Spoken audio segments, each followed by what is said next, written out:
crime of all crimes. Cross-party MPs urging the government to take more action against Beijing's human rights abuses, sparked by a tribunal ruling a genocide in Xinjiang. This government has a legal and moral duty to respond to the Uyghur Tribunal's verdict and the evidence put before it.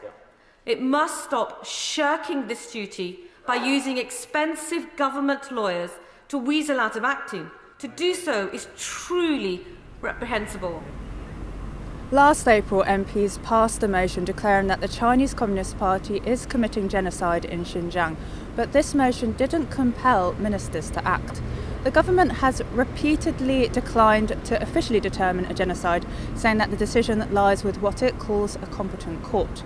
This debate was sparked after the Uyghur Tribunal found that a genocide is being committed against the Uyghurs and other minorities in Xinjiang.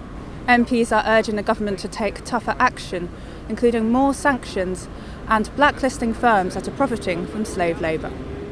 They're persecuting ordinary peaceful democracy campaigners in Hong Kong. They're incarcerating them.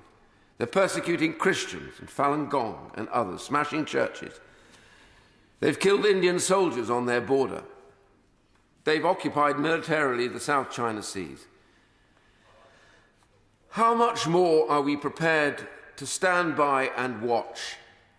And all for the sake of cheaper goods, do we say nothing? Shame on us. Shame on us that that plastic thing that we bought last week was 10 pence cheaper than it might have been if it had been made somewhere else. Is that a reason to turn our backs on the suffering and the persecution of people who deserve us to stand for them? We have a strong history for protecting human rights globally. At the end of the debate, the Minister for Asia pointed to the government putting asset freezes and travel bans on senior Chinese officials last March, and said the Prime Minister raised the situation in Xinjiang directly with CCP leader Xi Jinping in October. Jane Worrell, NTD News, London.